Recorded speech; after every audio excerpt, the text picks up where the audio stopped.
Damian, kalau terpaksa harus convert, pilih ke Islam apa ke Yahudi, ke Damian? Kalau secara jujur, kalau convert pasti ke Yahudi beneran. Oh, baru kata. Alasannya boleh tahu nggak? Ala- Kita ala- penasaran. Ya, ya, alasannya gini, karena kalau saya pelajari Torah atau pelajari Tanakh sendiri itu berbeda jauh sekali dengan Islam gitu loh. Walaupun ada kesamaannya juga gitu. Nah, kemudian Berarti soal itu. Lalu masalah bagaimana dengan uh, tadi yang kedua itu apa?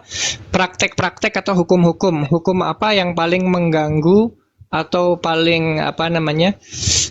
Yang bikin kamu tidak suka dengan hukum tersebut gitu? Apa itu contohnya? ya, contohnya tentang hukum-hukum yang sudah dijelaskan 613 mispot yang sudah lengkap. Nah, kalau saya belajar di dalam Islam misalkan ya, jangan ke yang lain dulu, mengenai haram dan halal kan. Nah, itu Mhm. di dalam Islam ibaratnya itu ada separuh yang dikurang-kurangi dan ada juga yang ditambah-tambahkan. Sedangkan kalau kita buka Mazmur saya kan dikatakan bahwa Torah itu kan lengkap itu.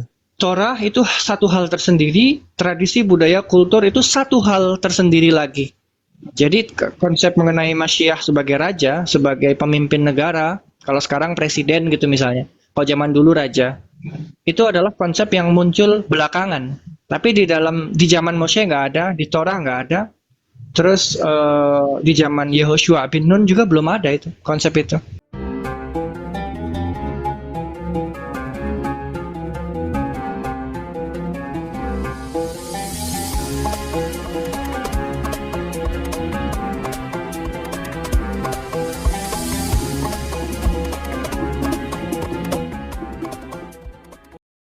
Semua itu tidak memiliki bentuk pribadi seperti manusia, laki-laki atau perempuan, tetapi dia bersembunyi di dimensi yang lain yang tidak butuh namanya badan.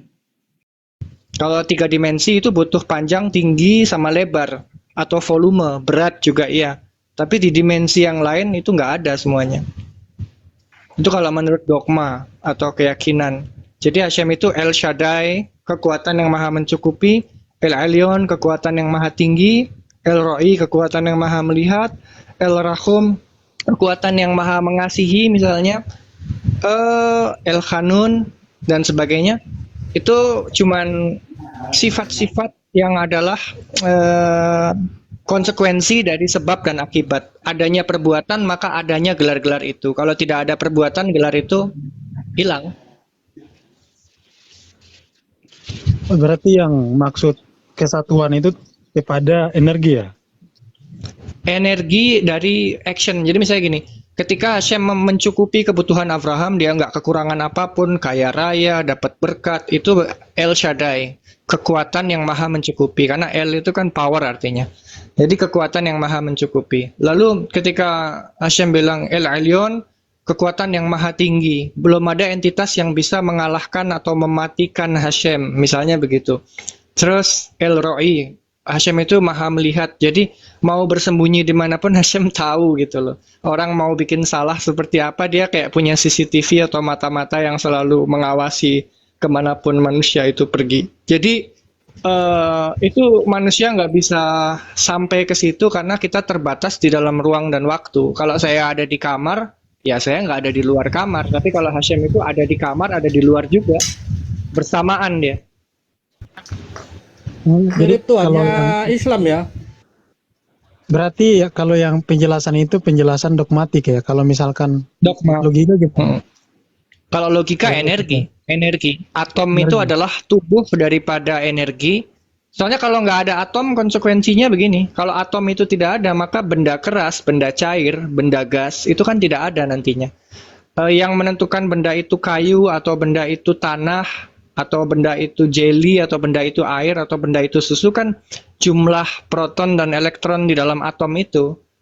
Jadi atom itu jumlah proton elektronnya beda-beda, makanya air itu kepadatannya beda dengan bubur misalnya. Seperti itu. Atau air berbeda dengan minyak gitu misalnya. Kalau minyak itu kan kental-kental gitu, kalau air kan liquid banget gitu ya. Nah, itu kenapa bisa berbeda? Karena atomnya berbeda. Jadi Hashem itu ada di dalam setiap atom sebetulnya. Itulah kenapa kalau kita makan hewan atau makan sayur atau minum air kita hidup. Karena ada Hashemnya di situ sebetulnya. Kalau menurut logika.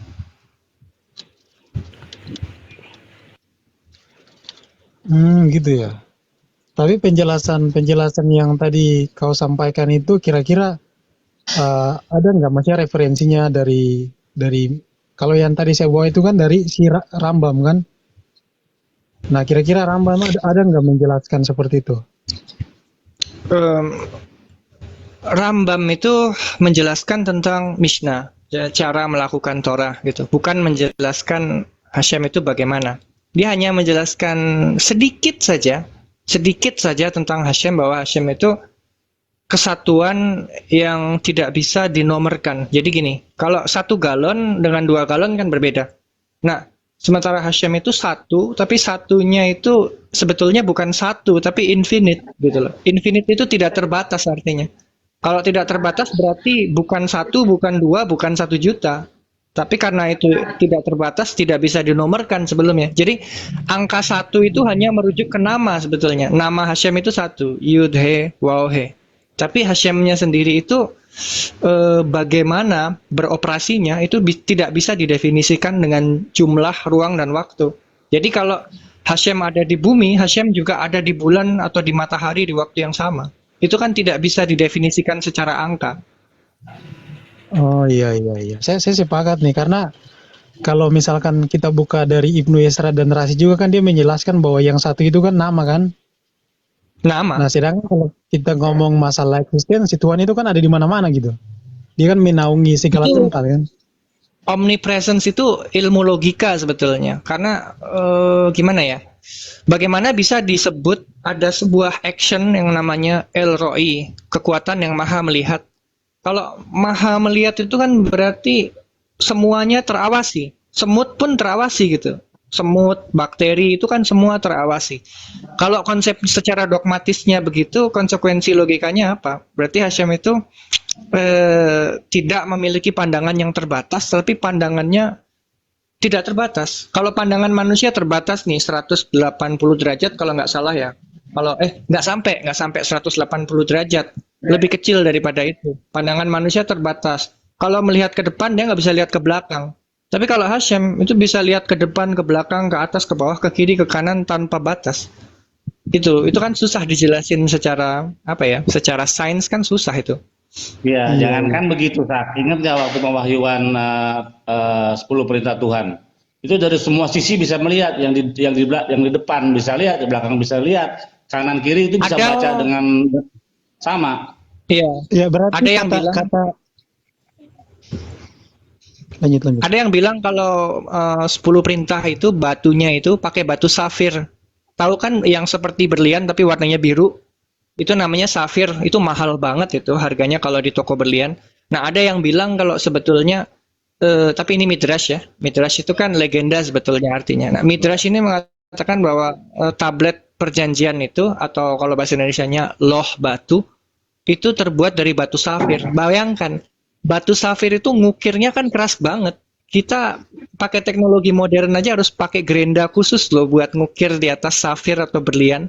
Karena berlian itu kamu gores-gores pakai pisau Swiss Army atau pakai pedang katana pun nggak akan gores loh dia. Bisa. Keras banget.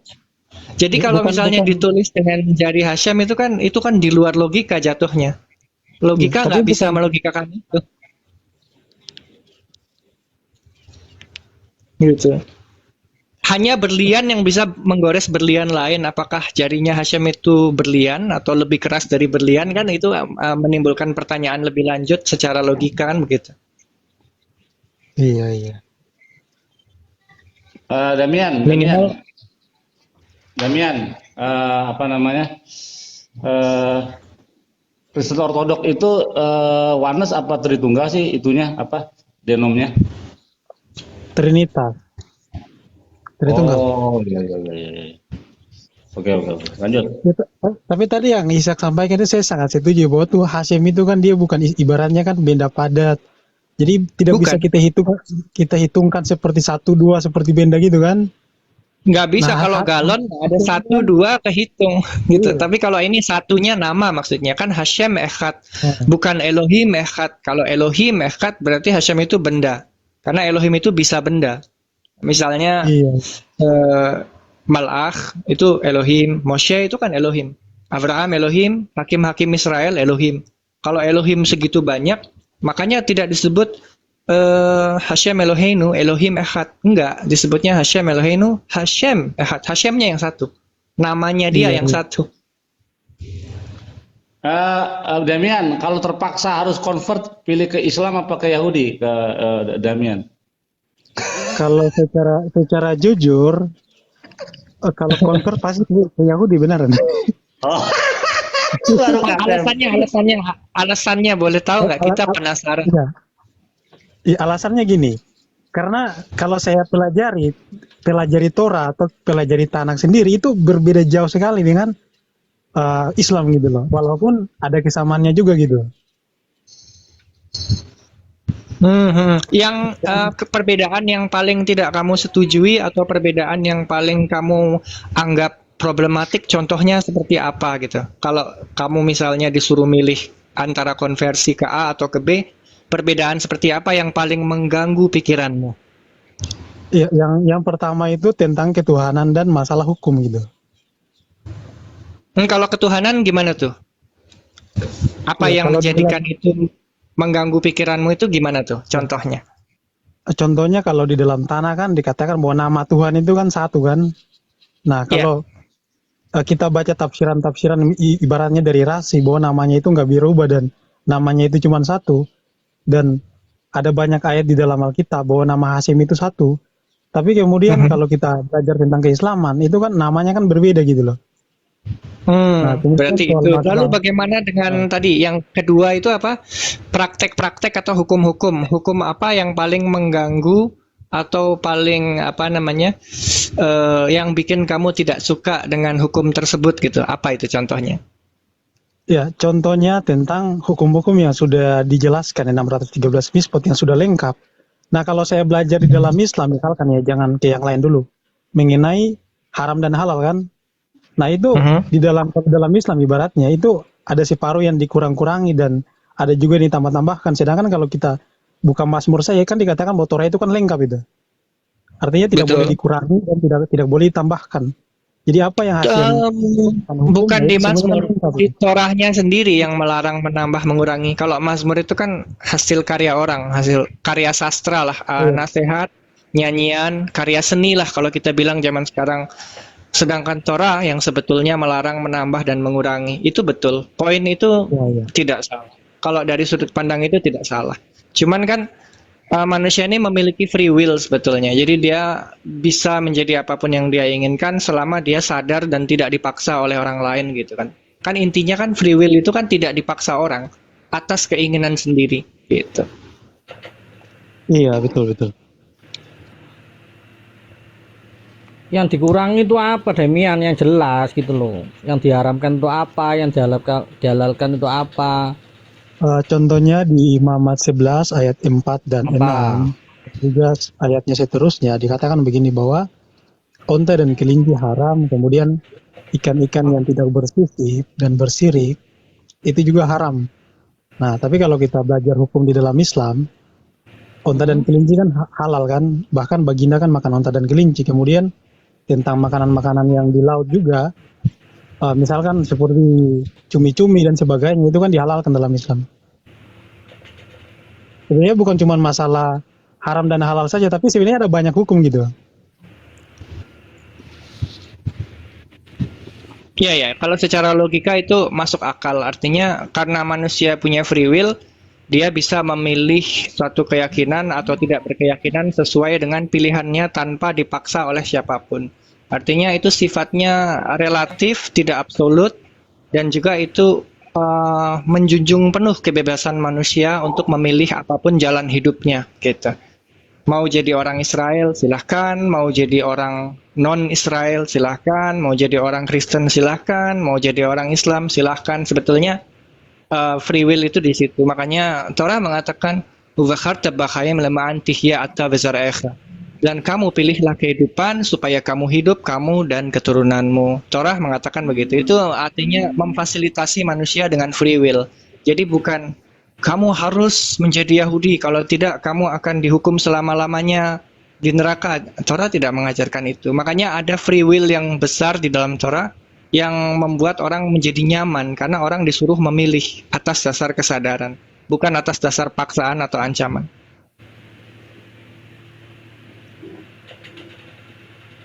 Betul, betul. Nah, kalau di dalam Yahudi sendiri sebenarnya kan kalau konsepnya mau orang itu convert ke Yahudi atau enggak, surga itu kan bukan cuman ibaratnya orang non Yahudi pun bisa masuk surga ya kan?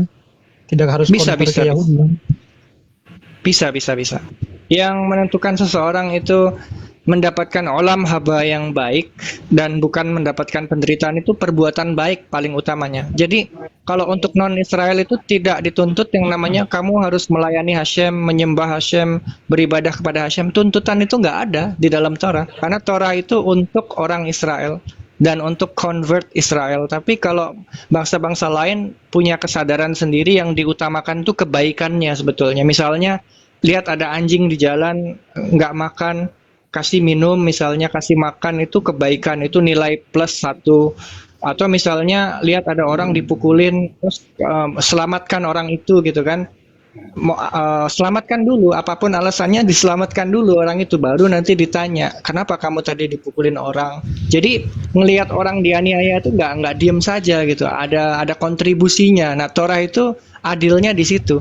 Bangsa lain bisa mendapatkan kehidupan bukan hanya karena masalah ibadah-ibadah, tapi masalah perbuatan baik, begitu.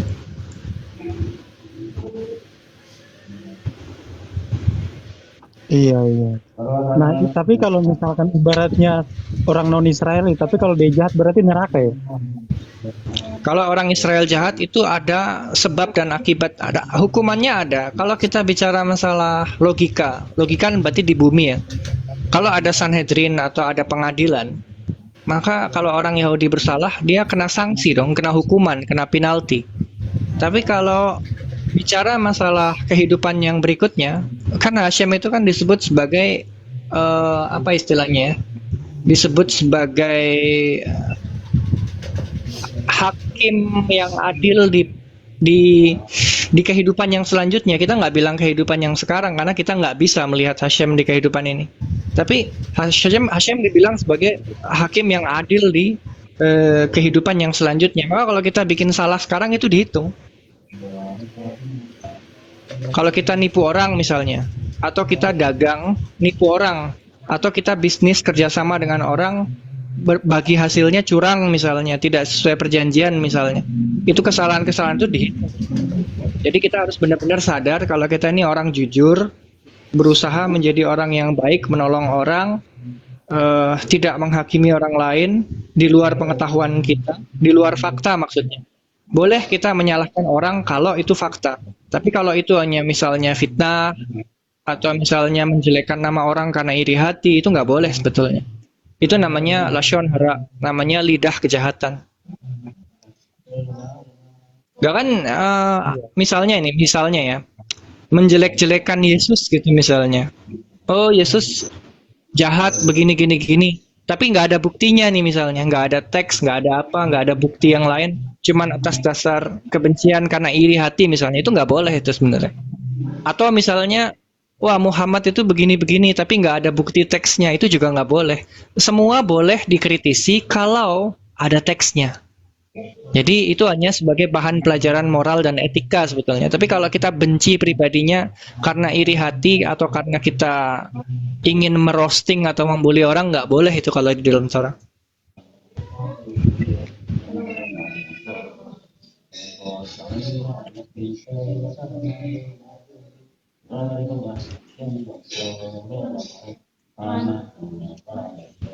Dari kalangan orang Islam pun ada yang baik, ada yang jahat gitu. Semua agama itu ada manusia baik, ada manusia jahatnya. Jadi kita nggak boleh mengeneralisir, tapi kita harus cukup objektif dalam menilai sesuatu. Kalau baik katakan baik, kalau jahat katakan jahat, sesuai dengan fakta yang ada di lapangan. Bang, boleh tanya nggak bang? Adanya lagi ibadah.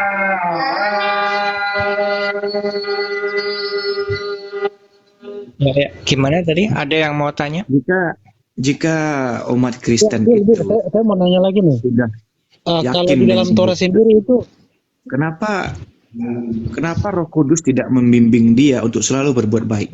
Kenapa masih ada orang Kristen yang masih berbuat kejahatan di sini, Bang? Kan katanya kalau yakin saja sama Yesus surga. Tetapi kenapa Roh Kudus tidak mencegah manusia umat Kristen itu untuk berbuat jahat, Bang? Padahal sudah ada dijanjikan Roh Kudus oleh Yesus. Dan dia sudah percaya Yesus. Orang yang sudah percaya Yesus harusnya disertai oleh Roh Kudus. Tapi kenapa masih ada orang Kristen yang berbuat jahat di dunia ini, Bang? Begitu. Sebetulnya kalau di dalam Torah sendiri konsep Roh Kudus itu kan nggak ada gitu. Jadi kami juga nggak begitu mengerti Roh Kudus itu bentuknya bagaimana. Tapi kalau di dalam Torah karena ada free will, ada kehendak bebas, maka kitalah yang menentukan diri kita sendiri mau jadi baik atau jadi jahat. Tentu baik dan jahat ada konsekuensinya. Kalau baik ya kita dibaikin orang, kita jadi mendapatkan keberuntungan lebih besar karena kita baik sama orang. Tapi kalau kita jahat sama orang kan kita nanti dimusuhin. Nanti kita jadi keberuntungannya juga lama-lama mengecil karena kita jahat misalnya. Nah, jadi kalau Roh Kudus itu seperti apa aku nggak tahu karena sepengetahuanku nggak ada entitas yang bisa mempengaruhi pikiran manusia kecuali manusia itu sendiri. Jadi begini, Bang, kalau Yesus sudah menebus dosa manusia, maka kalau tidak dipastikan manusia itu bisa berbuat baik, maka penebusan dari Yesus hanya akan membuat orang dengan tanpa ragu berbuat dosa, Bang. Karena saya sudah diampuni Yesus, saya terpaksa nih, saya mencuri dulu deh, saya harus makan gitu. Atau orang ini harus saya bunuh dulu, kalau enggak saya dia ditangkap orang misalnya gitu ya. Bang Ulat Karena dia Bulu punya ini, masalah. Bang Ulat Bulu nanya ke orang yang nggak tepat, Bang. Ini Bang Fritin Kiri ini bukan Kristen, Bang. Jadi nggak usah nanya soal Kristen ke beliau. Sorry. Tadi soalnya bahas Kristen, jadi saya Beliau membahas Torah. Beliau kan Yahudi. Sorry bang, saya lancang, sorry. Ya, saya mau nanya lagi nih. Kalau di dalam Torah sendiri, konsep tentang Mesias itu kayak gimana tuh? Maksudnya Mesias yang ditunggu-tunggu ini. Kalau Torah sih tidak mengatakan ditunggu ya. Mesias itu kan sebetulnya jabatan dan tanggung jawab oleh orang yang sudah ada di zaman itu. Jadi Aaron disebut Kohen HaMashiach, keturunan-keturunannya disebut Kohanim HaMeshuchim. Tapi kalau mengenai Raja Daud pun tidak disebut di dalam Torah. Jadi konsep itu munculnya belakangan karena ada pergerakan tradisi, budaya, kultur di dalam Israel. Jadi Torah itu satu hal tersendiri, tradisi, budaya, kultur itu satu hal tersendiri lagi. Jadi konsep mengenai Mashiach sebagai raja, sebagai pemimpin negara, kalau sekarang presiden gitu misalnya, kalau zaman dulu raja, itu adalah konsep yang muncul belakangan. Tapi di zaman Moshe nggak ada, di Torah nggak ada, terus di zaman Yehoshua bin Nun juga belum ada itu konsep itu. Berarti kamu nggak percaya kepada konsep, ibaratnya seperti konsep Mesias ben David, Mesias ben Rambam Mesias ben Yosef yang dijelaskan oleh misalkan Rambam gitu. Kalau kita bicara masalah percaya dan enggak itu ada konsekuensi karena kalau kita bicara percaya atau enggak itu hanya membuktikan bahwa kita ini milik suatu kelompok. Misalnya kelompok Mashiach, dia harus percaya Mashiach. Kelompok non Mashiach, dia tidak harus percaya Mashiach. Itu konsekuensinya begitu secara logika. Jadi kalau menurut Torah sendiri kewajiban untuk mempercayai adanya Mashiach itu tidak ada kewajiban seperti itu. Tidak diperintahkan untuk percaya adanya Mashiach, tetapi Mashiach itu hanya konsekuensi dari sebab dan akibat. Kalau ada Mashiach berarti dia punya tugas. Tugasnya apa? Di dalam Torah dikatakan tugasnya menjadi kohen untuk memimpin ritual peribadahan lah gitu gampangannya. Jadi tugasnya itu. Maka umat atau rakyat itu hanya mengikuti saja. Artinya ada pemimpin, yang lainnya mengikuti kan begitu. Tapi kalau dikatakan Mashiach itu raja, Torah tidak pernah mengatakan satu kalimat, satu kata pun. Jadi bukan masalah percaya atau enggak, tapi itu semua sesuai dengan situasi, kondisi, dan kebutuhan.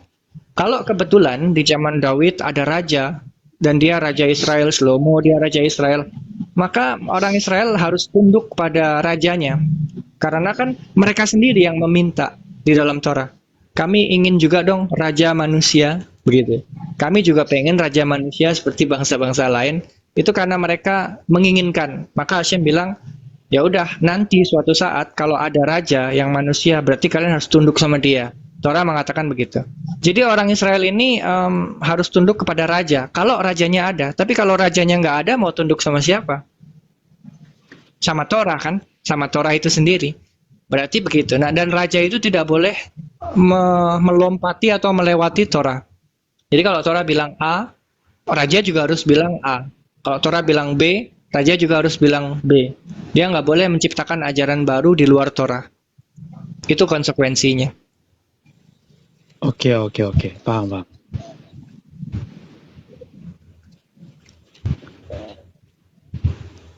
Makanya kalau misalnya Masyiah itu datang nih, misalnya contoh, ini contoh aja.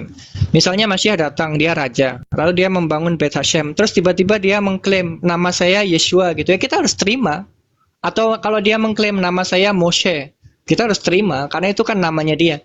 Tapi kalau dia belum datang ya kita main PS5 aja di rumah. Santai. Ya. Nah, ini saya mau nanya lagi, ini pertanyaan yang apa ya? Menurut saya itu semua orang Kristen juga pengen menanyakan hal ini. Soal tempat peribadatan antara orang Somron dan orang Yahudi itu kan berbeda. Nah, sedangkan kan orang Yehuda dan apa namanya Israel Utara ini kan mereka kan punya kitab yang sama, Torah gitu kan. Nah, tapi kenapa tempat ibadahnya itu berbeda gitu loh?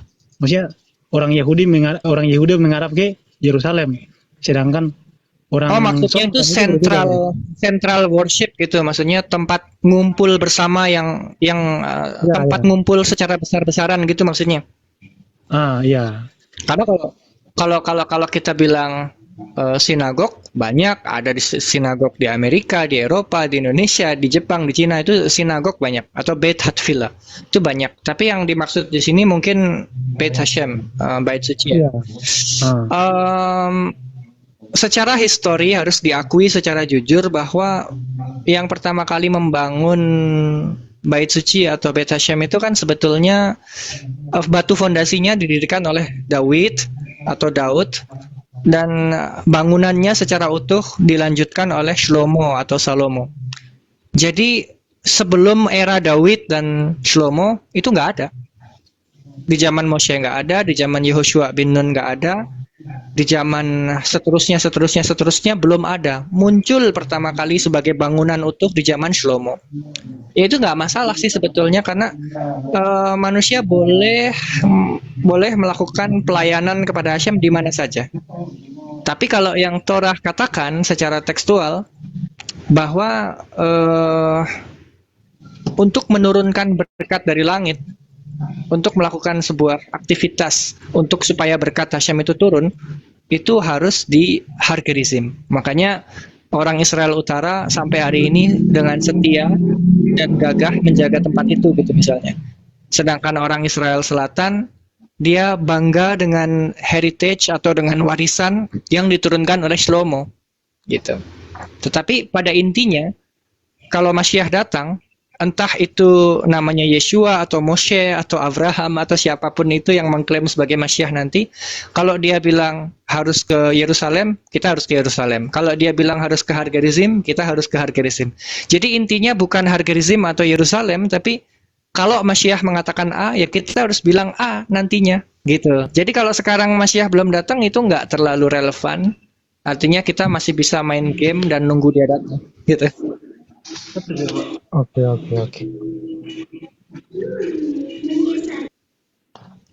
Karena Masyiah itu kan cuma jabatan. Kalau dia datang nanti intinya adalah ya menjalankan Torah itu sendiri. Karena kalau sampai ada Masyiah datang dan tidak menjalankan Torah, otomatis dia ditolak oleh umatnya. Enggak pakai kata cuma kayaknya sih, karena ditunggunya lama.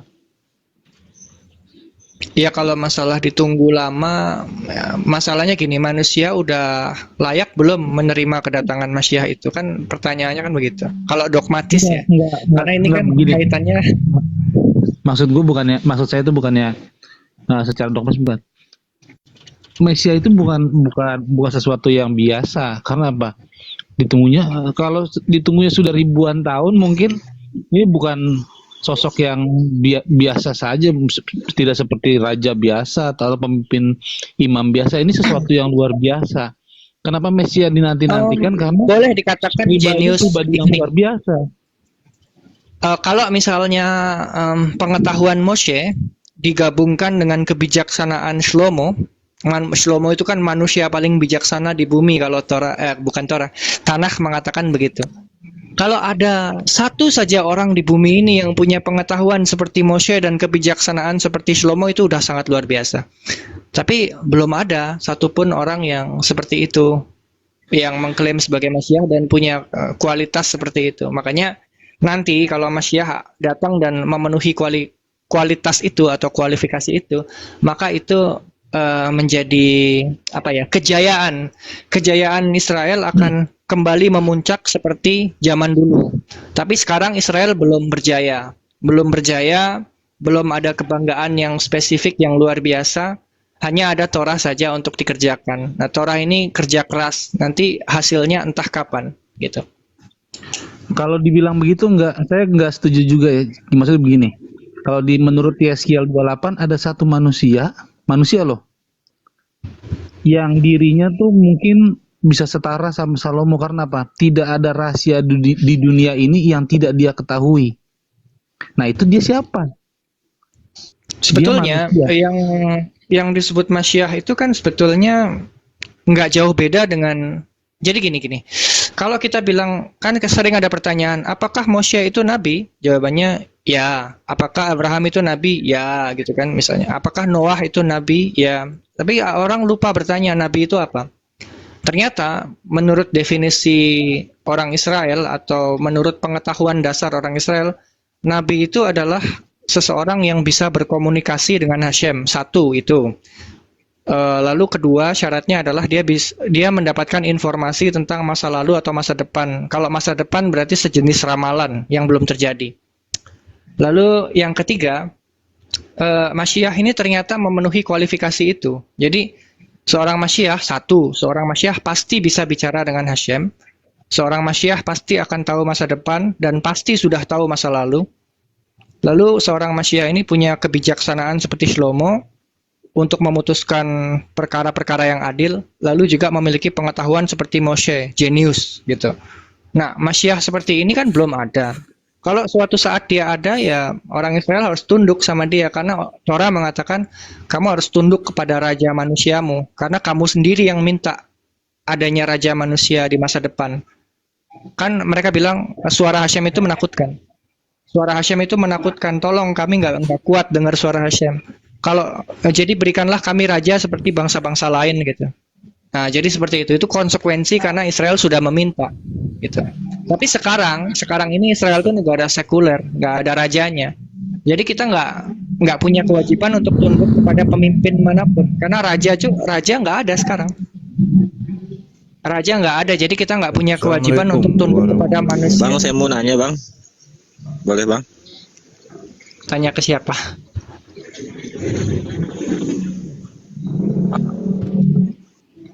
Tanya ke siapa? Tanya ke siapa, Bang?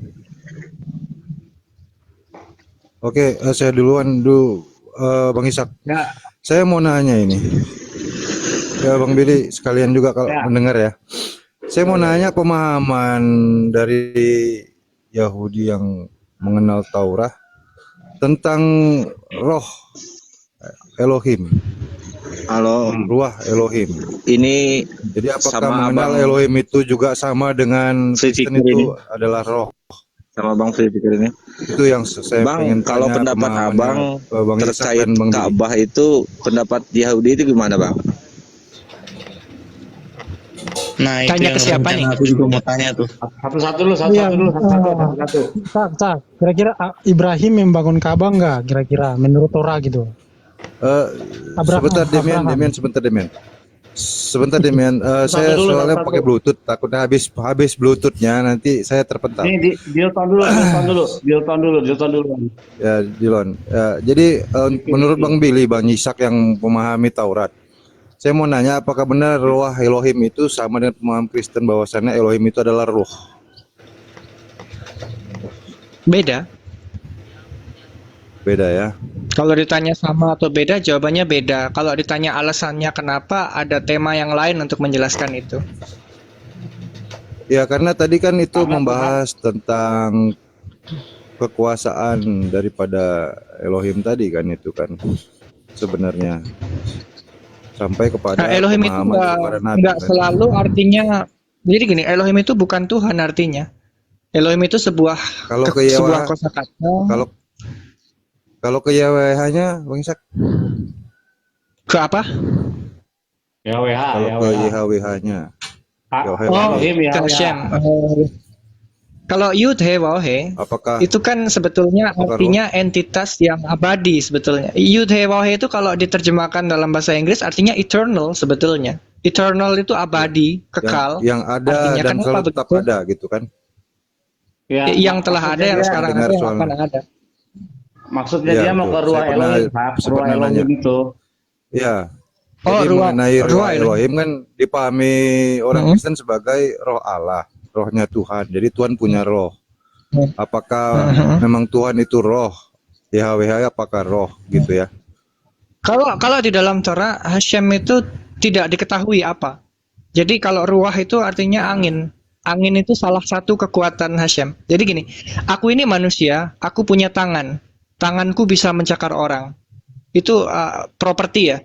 Tapi kalau kita bicara masalah Hashem, Hashem ini bisa mengeluarkan api, bisa mengeluarkan angin, bisa mengeluarkan air. Jadi Hashem ini apa? Nggak ada yang tahu Hashem ini apa. Maksudnya bukan berbentuk ya Bang ya, Bang Isa ya? Nggak berbentuk Bukan ya? berbentuk, bisa Berupa. mengeluarkan. Jadi bukan rupa, bisa memanfaatkan mengeluarkan. api, bisa menggunakan, bisa mendistorsi, bisa memanipulasi, bisa membengkokkan apapun yang ada. Jadi angin, api, air itu hanya elemen-elemen yang ada di udara yang bisa dia Tidak berupa kan? Maksudnya kan tidak berupa kan? Atau dirupakan kan ya? bukan dirupakan, dimanfaatkan. Kayak misalnya gini, manusia bisa menggunakan sendok atau garpu, tapi manusia bukan sendok dan garpu, tapi bisa menggunakan itu. Nah, Hashem itu bisa menggunakan angin, api, dan air, tapi nggak ada yang tahu Hashem itu apa. Ya, saya juga sepakat dengan itu. Yang saya mengarahkan ini kepada pengenalan ketuhanan daripada Kristen tentang Tritunggal, adanya Roh Kudus yang dianggap Tuhan.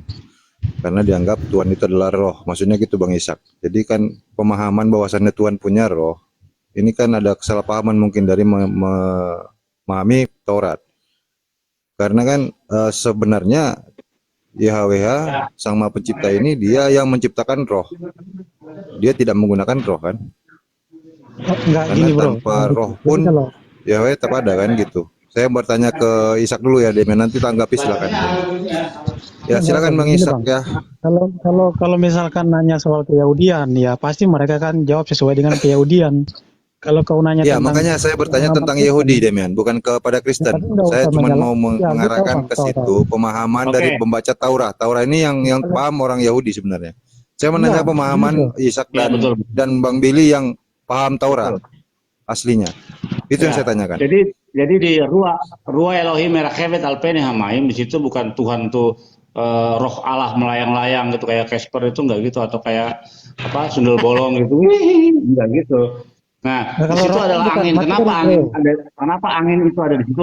Angin sebagai energi untuk apa? Untuk meniup air sehingga air itu kering sehingga daratan itu timbul.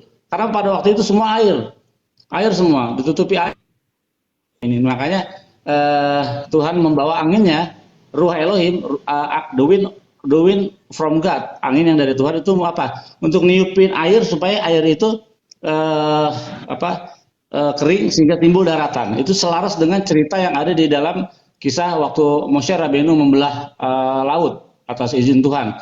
Dia membawa angin untuk mengeringkan laut itu sehingga timbul daratan, sehingga bisa dilewati orang Israel gitu. Itu maksudnya. Jadi bisa dikatakan energi Hashem. Begini Bang Dilon, kita terpaku oleh pemikiran bahwa roh itu kayak di film-film gitu. Di dalam pemahaman Kristen juga nggak ada tuh Allah itu berbentuk roh kayak Casper, nggak ada gitu. Allah itu suatu energi Bukan, yang tidak gini. yang materinya nggak diketahui, tapi kita berbicara dengan kata roh. Roh itu artinya energi gitu. Jadi energi Ya, ya. itu seperti inilah, kalau ombak itu tertiup oleh angin, anginnya dari mana kita nggak tahu kan? Angin itu kan dari tekanan, dari energi yang kita nggak tahu dari mana asalnya gitu. Nah, Ya, makanya itu. itunya saya sudah paham, Bang. Jadi yang saya tanyakan ini kenapa? Mestinya Bang tanya saya gitu.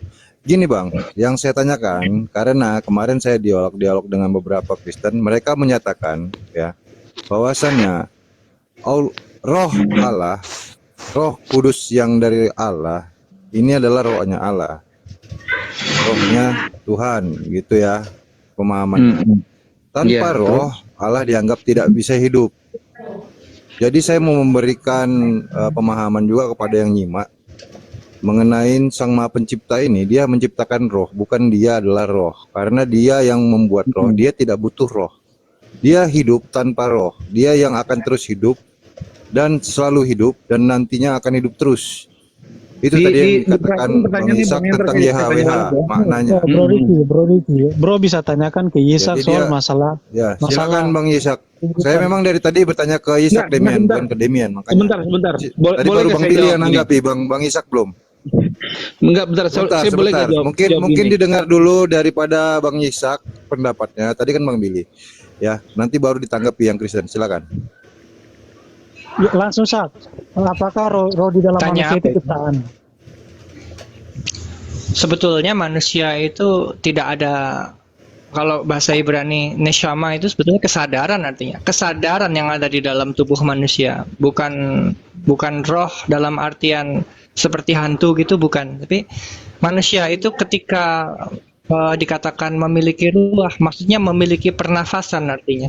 Karena ruah kan angin artinya. Jadi kalau ruah dalam bentuk kata kerja ada, ruah dalam bentuk kata benda juga ada. Manusia bernafas, itu syarat hidup sebetulnya. Tapi manusia itu tidak akan kehilangan roh, karena manusia itu syarat hidupnya bernapas. Kalau dia tidak bernapas dia mati, kalau dia bernafas dia hidup gitu. Jadi sebetulnya manusia tidak takut kehilangan roh atau apapun itu selama dia masih bernafas. Karena memang tidak ada yang harus takut untuk dihilangkan gitu.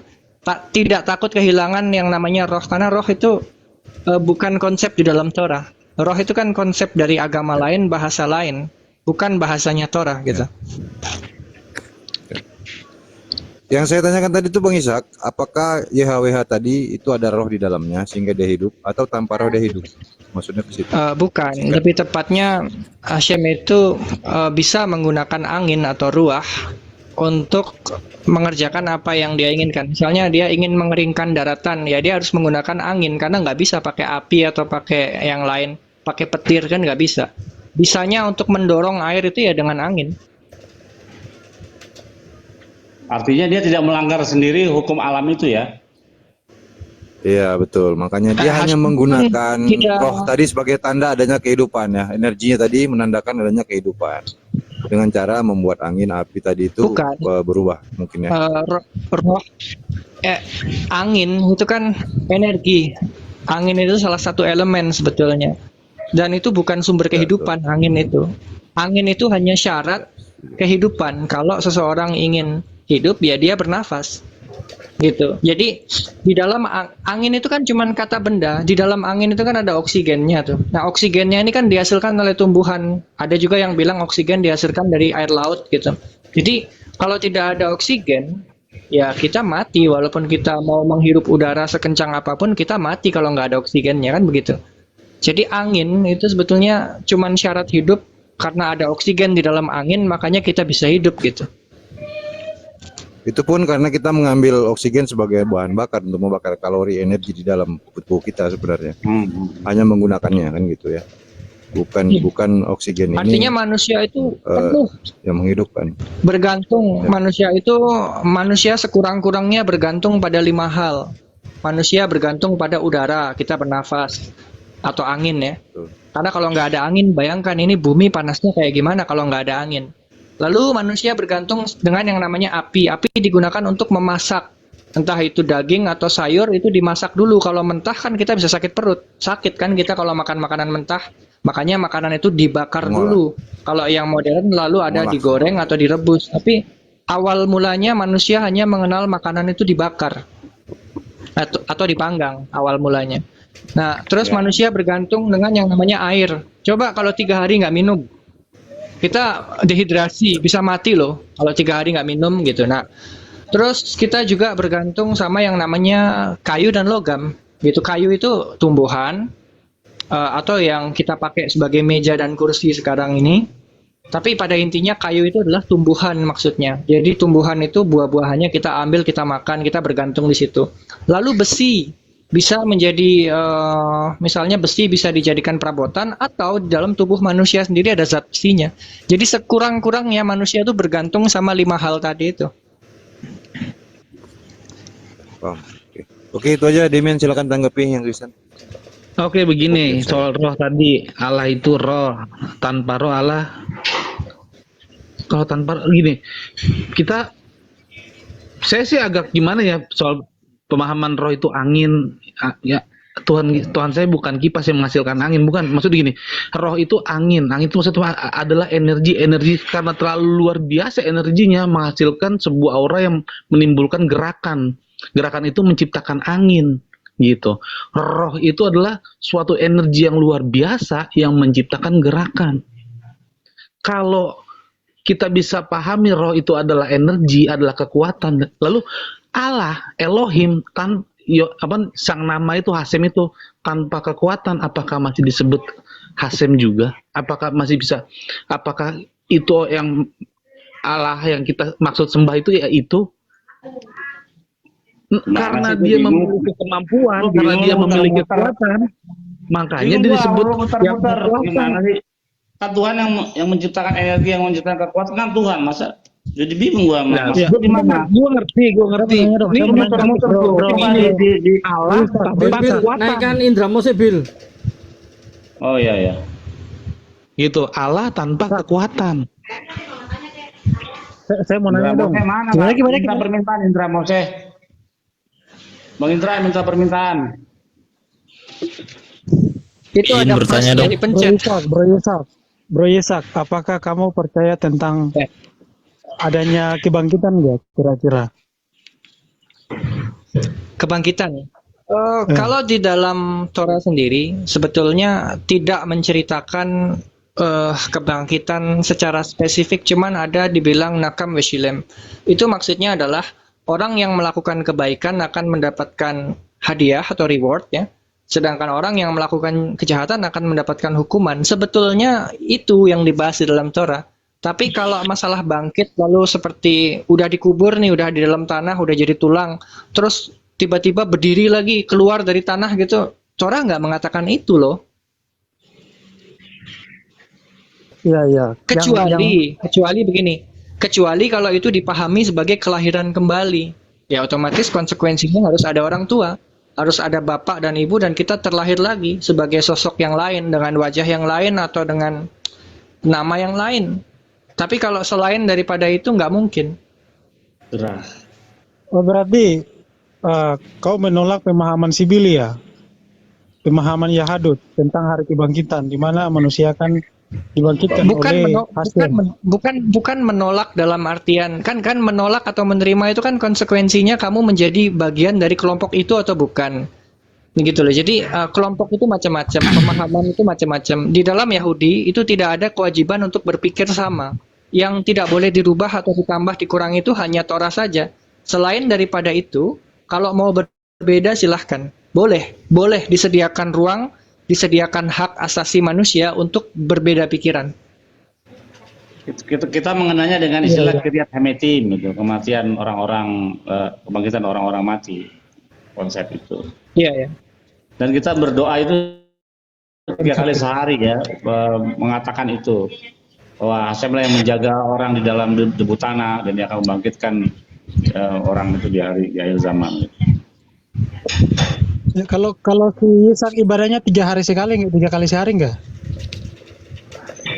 Ishak ini konvertnya ke selatan, konvertnya sama saya rabinya. Tapi pahamnya pahamnya ke utara gitu. Jadi dia termasuk ya dua-duanya lah itu kombinasi. Bang, izin tanya, itu 3 kali sehari itu tiap hari apa gimana bang? Tiap hari harus seorang Yahudi yang soleh, yang sadik itu dia pasti melakukan hal itu tiga kali sehari gitu. Kalau nggak Jadi melakukan kayak gimana ya? Kayak ada perasaan yang nggak enak gitu di hati kita gitu. Itu yang saya rasain. oh ya, jadi kayak mirip sholat begitu ya, 5 kali, ya 5 waktu lah ya setiap hari. Iya. Kalau di, oh ya, aku jadi ini bang, aku jadi ingat Isra Miraj yang di situ ada tawaran Nabi Musa kepada Nabi Muhammad itu. Sebenarnya kan kita di Muslim tuh sholatnya tuh banyak ya, bukan cuma 5 waktu saja. Tapi Nabi Musa mengingatkan Nabi Muhammad di situ kalau bisa dikurangi gitu, sampai jadilah 5 waktu gitu. Abraham lah yang konstitut, yang mendirikan atau membangun atau membuat formula sembahyang pagi, Sakarit, terus habis itu Ishak yang ngajarin kami atau membuat formulasi sembahyang siang, dan Yakov itu yang malam gitu.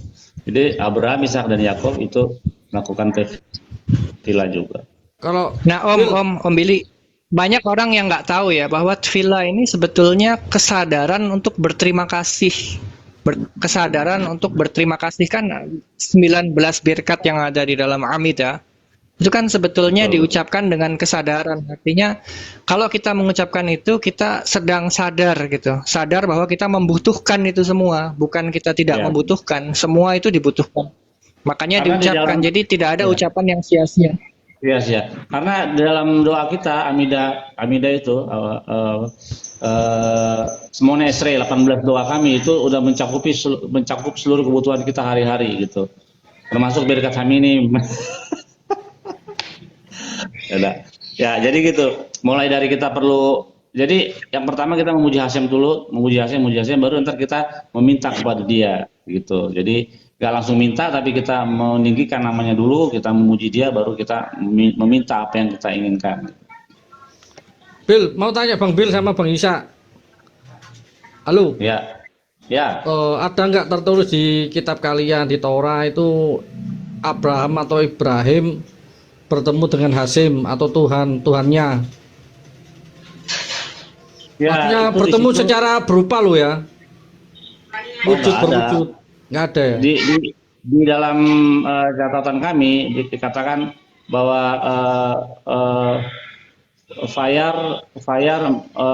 Hashem menampakkan diri kepada Abraham di pohon terbantin ketika hari sedang panas terik. Menampakkan diri di situ nggak ada informasi menampakkan diri lewat rupa, katanya nggak demikian, karena Tuhan menampakkan diri kepada nabi-nabi lain, kepada raja-raja juga ada dalam bentuk mimpi atau penglihatan gitu. Nah, kalau dari otoritas ulama kami atau kami yang dilihat, yang lihat ada yang berkomunikasi dengan Abraham adalah Shekinah-nya gitu, atau divine presence, kehadiran kudusnya gitu. Nah, setelah itu baru Abraham mengangkat matanya dan dia melihat 3 orang pria, ya laki-laki. Nah, jadi bukan 3 orang itu satunya adalah Tuhan yang berubah menjadi manusia, bukan. Silakan, Sa.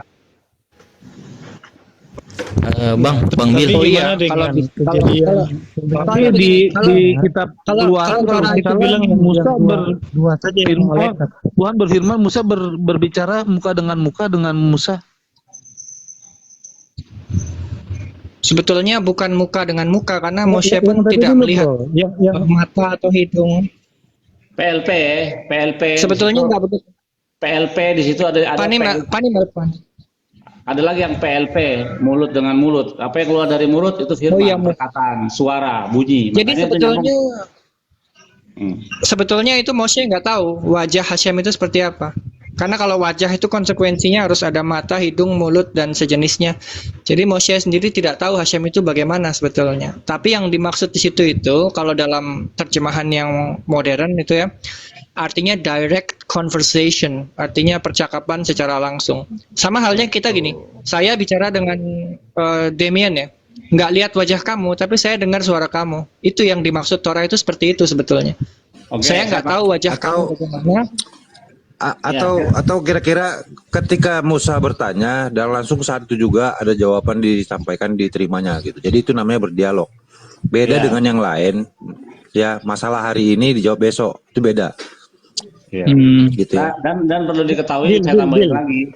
Saya ambil dari Midras bahwa yang ketika Hashem ingin berbicara dengan Musa lewat semak belukar itu untuk menarik perhatian Musa, ya, yang dipakai adalah ketika Tuhan berpikir gini, Tuhan berkata begini, kalau saya bicara dengan aslinya saya, yaitu suara yang akan keras, maka pasti Musa akan kabur. Karena suara saya itu keras banget gitu. Nah, terus kalau saya pakai suara yang pelan, yang lirih, Musa tidak akan dengar dengan baik.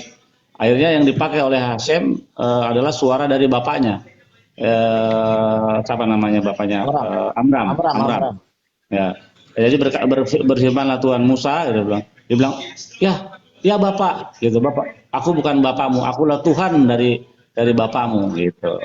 Jadi cara menarik Musa untuk menarik perhatian Musa ialah memakai suara bapaknya. Oh, jadi begini, Musa tidak melihat wajahnya, benar? Nggak Sama melihat sekali nggak wajahnya. yang didengar cuma suaranya doang.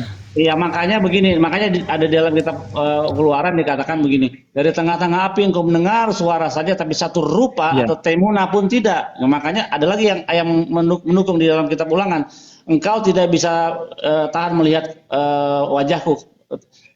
Orang pasti mati melihat wajahku, jadi nggak bisa orang melihat Tuhan langsung mati, mati. Tambahan Bang. Tambahan Bang. Jadi tidak pernah ada seorang pun yang melihat wajah Tuhan. Wajah Hashem nggak pernah lihat. Jadi untuk membedakan kalau suatu nabi itu mendapat firman Hashem atau bukan, artinya dengan cara dibandingkan dengan kita Taurat, pasti dong selaras atau enggak firman yang dia sampaikan. Kalau yang dia sampaikan ternyata bertentangan dengan kitab Taurat itu yang 5 itu yang utama, berarti bisa dipastikan orang itu bukan tidak menerima firman dari Hashem karena bertentangan dengan firman yang dia dapat bertentangan dengan Taurat, bener gak? Jadi cara ukurnya gitu, kok ukurnya seseorang itu mendapat firman dari Hashem atau bukan adalah, kan banyak nih nabi-nabi setelah Musa tuh, ada Yesiel, ada Yeremia. Kenapa bisa dianggap nabi? Karena paling gampang mengukurnya adalah yang dia katakan tidak bertentangan dengan Taurat. Iya, itu pasti. Izin tambahan. Kalau yang dikatakannya bertentangan dengan Taurat, udah pasti itu bukan nabi, bener gak?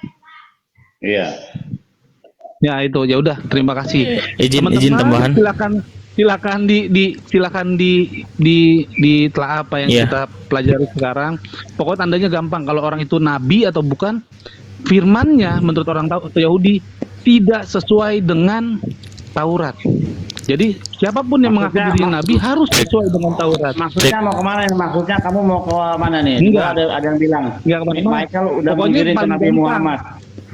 Ini di bawah ada yang nulis, ini Michael udah menggiring ke Nabi Muhammad. Itu gimana? Halo, cek sedikit tambahan gak?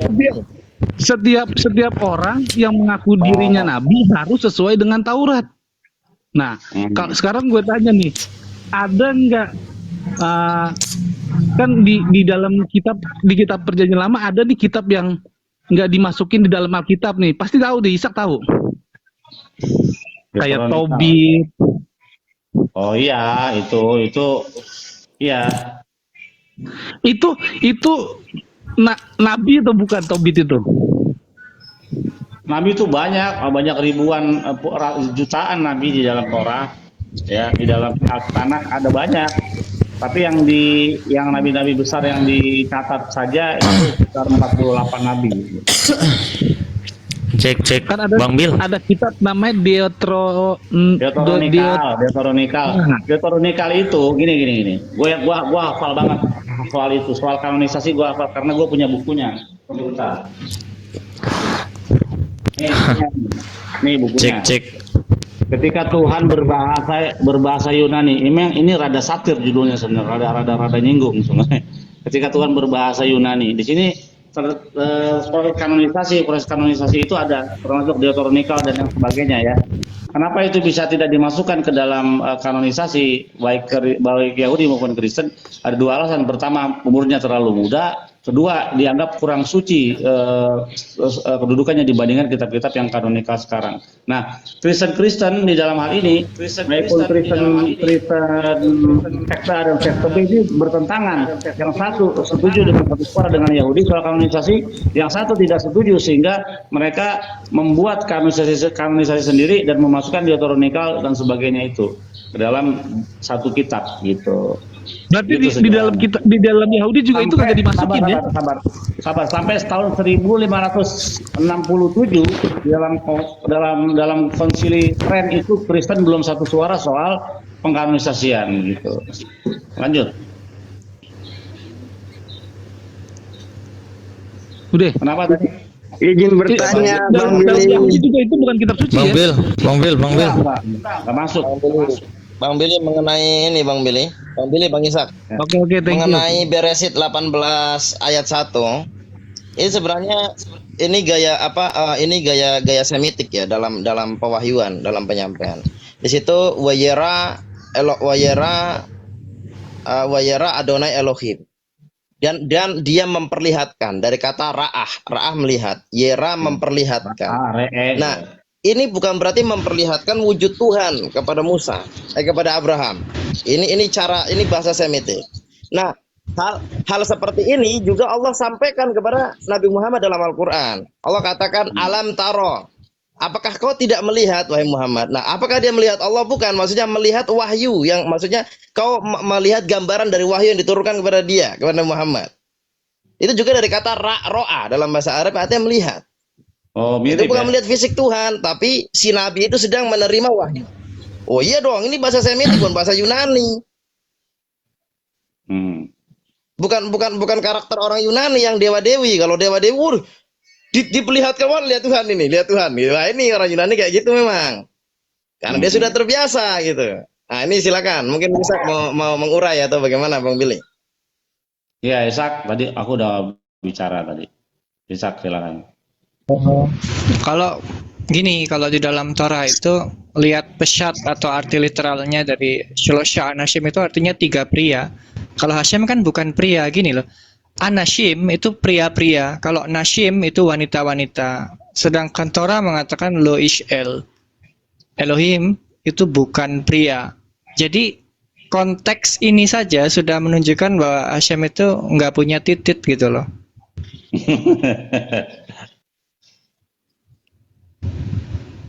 Makanya Bang, tadi saya kan tanya penafsiran kan ada ribuan penafsiran, ada ribuan agama, ribuan penafsiran. Tapi kan Torah kan simple sekali. Kalau dibilang Shlosha Anashim berarti ada 3 pria. Terus ditanya siapa mereka, namanya siapa, dan dijelaskan menurut apa namanya tradisi orang Yahudi dikatakan Gabriel, Mikhael, dan Rafael. Yaitu sosok 3 pria-pria itu, yaitu bukan yang lain, tidak ada yang lain. Dan sebetulnya Mikhael, Gabriel, dan Rafael itu ekstraterestrial sebetulnya. Karena bukan manusia bumi, bukan Homo sapiens, dan tidak dilahirkan di bumi. Gini Bang Ishak, saya bacakan ya. Jadi mungkin agak sulit ya orang menerima fakta bahwa konteks yang berbeda. Di sini kalau kita baca dari Hebrew,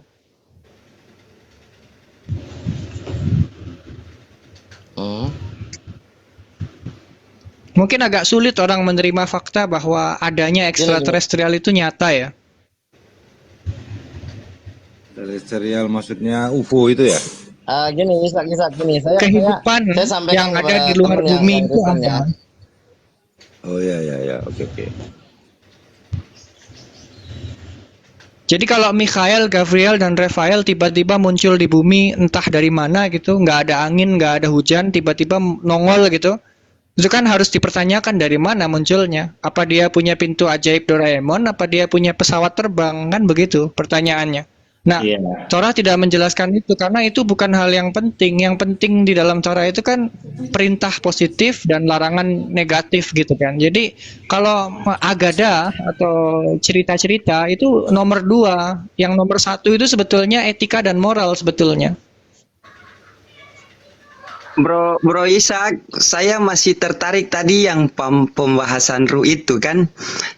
Tadi alat ukurnya kan energi. Prinsip dasarnya kan energi itu kan terkristal menjadi materi. Materi mengembang membentuk ruang. Seiring perkembangan ruang itu waktu pun ikut terbentuk. Sepakat tidak itu di situ? Ada sedikit yang perlu ditambahkan karena itu kurang sebetulnya. Ya. Jadi energi itu konsekuensi energi bisa ada itu terperangkap di dalam tubuh atom sebetulnya. Energi itu. Jadi di mana ada atom di situ ada energi. Energinya beda-beda. Atom itu kan terbentuk tersusun pada proses setelah Big Bang itu kan. Pertanyaan saya sekarang kita masuk pada hukum kekekalan energinya ini. Kalau memang energi tidak dapat, kalau memang energi tidak dapat, kan artinya Big Bang itu ledakan artinya. Ledakan itu bisa saja terjadi di satu tempat, tapi tidak di tempat lain. Kita nggak percaya bahwa alam semesta itu kosong loh. Alam semesta itu enggak pernah kosong. Pada tataran itu saya paham, Bro Ishak. Pada tataran itu, artinya itu kan efek ledakan itu nanti yang mengikat energi ini untuk membentuk yang namanya struktur molekul itu kan. Tapi pertanyaan saya bukan mengarah ke situ. Pertanyaannya begini. Kalau memang energi tidak dapat diciptakan dan tidak dapat dimusnahkan, sekarang pertanyaan saya, apakah energi itu pondasi daripada eksistensi Tuhan, atau energi itu adalah potensi daripada eksistensi Tuhan, atau energi itu sesuatu di luar daripada eksistensi Tuhan itu sendiri? Tuhan adalah konsekuensi dari energi. Konsekuensi dari energi ya? Iya. Berarti gabungan dari kedua hal yang pertama tadi itu, pondasi dan potensi daripada sebuah dari eksistensinya kan? Bukan, karena energi itu tidak lain adalah atom yang memiliki kekuatan. Jumlah atom itu tidak bisa dihitung. Secanggih apapun teknologi manusia nggak bisa menghitung jumlah atom. Nah, sedangkan tanpa adanya atom tidak ada yang namanya materi. Materi yang kita kenal itu kan dasarnya cuma 3, benda padat, benda cair atau benda gas, gitu. Ya. Jadi tadi ini energi ini kan alat ukurnya daripada Hashem itu reality sebetulnya. Reality itu sendiri adalah Hashem. Kalau misalnya tidak ada atom, maka tidak ada reality yang kita kenal sekarang. Kita nggak akan menginjak tanah, kita nggak akan punya tubuh fisik, kita tidak akan punya consciousness atau kesadaran yang adalah konsekuensi dari adanya otak. Karena begini, kalau otak kita normal, kita punya kesadaran dan berpikir maksimal. Kita bisa punya rencana karena otaknya normal. Tapi kalau kita kecelakaan, otak kita terbentur dengan sangat keras, lalu kita menjadi amnesia, lupa segalanya, atau rusak fungsi otaknya lalu meninggal, maka kesadaran itu tidak ada lagi.